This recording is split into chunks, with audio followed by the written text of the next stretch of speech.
बिहार विधानसभा चुनाव की सरगर्मियों के बीच एनडीए में सारा फोकस चिराग पासवान पर शिफ्ट हो गया है। चिराग पासवान के अगले कदम पर सबकी नजर बनी हुई है। सोमवार को हुई एलजेपी की संसदीय बोर्ड की मीटिंग में इस बात की चर्चा हुई है कि पार्टी 143 सीटों पर अपने उम्मीदवार उतार सकती है।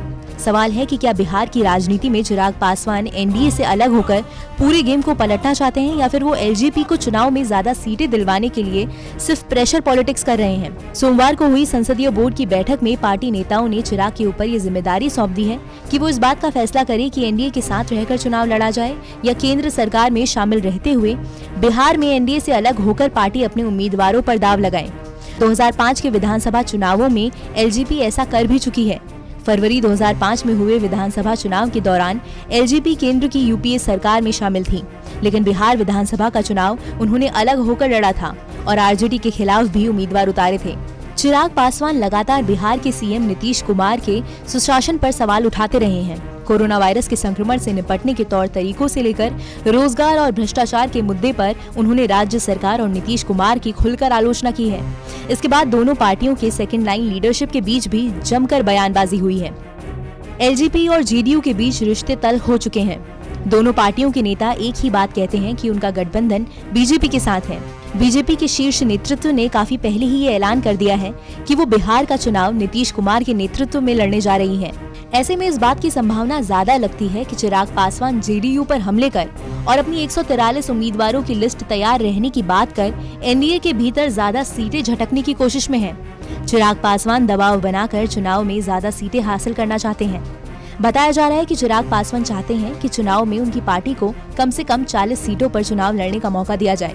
उनकी एक और मांग ये भी है कि बिहार में सीएम का चेहरा बीजेपी की तरफ से हो।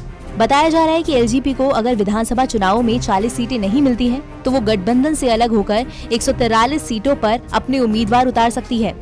चिराग पासवान ने जेडीयू और नीतीश कुमार के खिलाफ खुलकर मोर्चा खोल दिया है। सोमवार को भी उन्होंने कहा है कि राज्य सरकार की खामियों को उजागर करना किसी भी तरह से गलत नहीं है।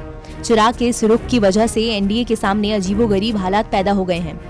बीजेपी को इस मामले पर कुछ बोलते ही नहीं बन रहा। बीजेपी किसी तरह से डैमेज कंट्रोल में जुटी है, जबकि जेडीयू चिराग के काट के तौर पर जीतन राम मांझी को लेकर आ गई है। पूर्व मुख्यमंत्री जीतन राम मांझी एनडीए के साथ गठबंधन में चुनाव लड़ने का ऐलान कर चुके हैं। मांझी के गठबंधन में आने के बाद चिराग पासवान की नाराजगी और बढ़ गई है।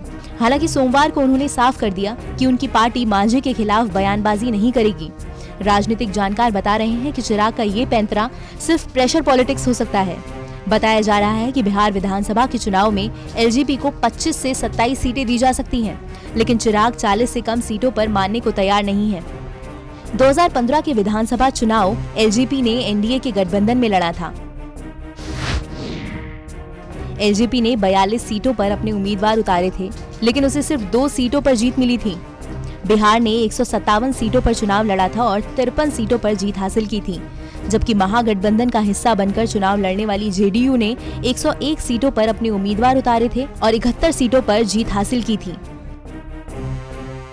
2015 को छोड़ दें तो उसके पहले राज्य के हर चुनाव में जेडीयू बड़े भाई की भूमिका में रहा है और बीजेपी छोटे भाई की भूमिका में।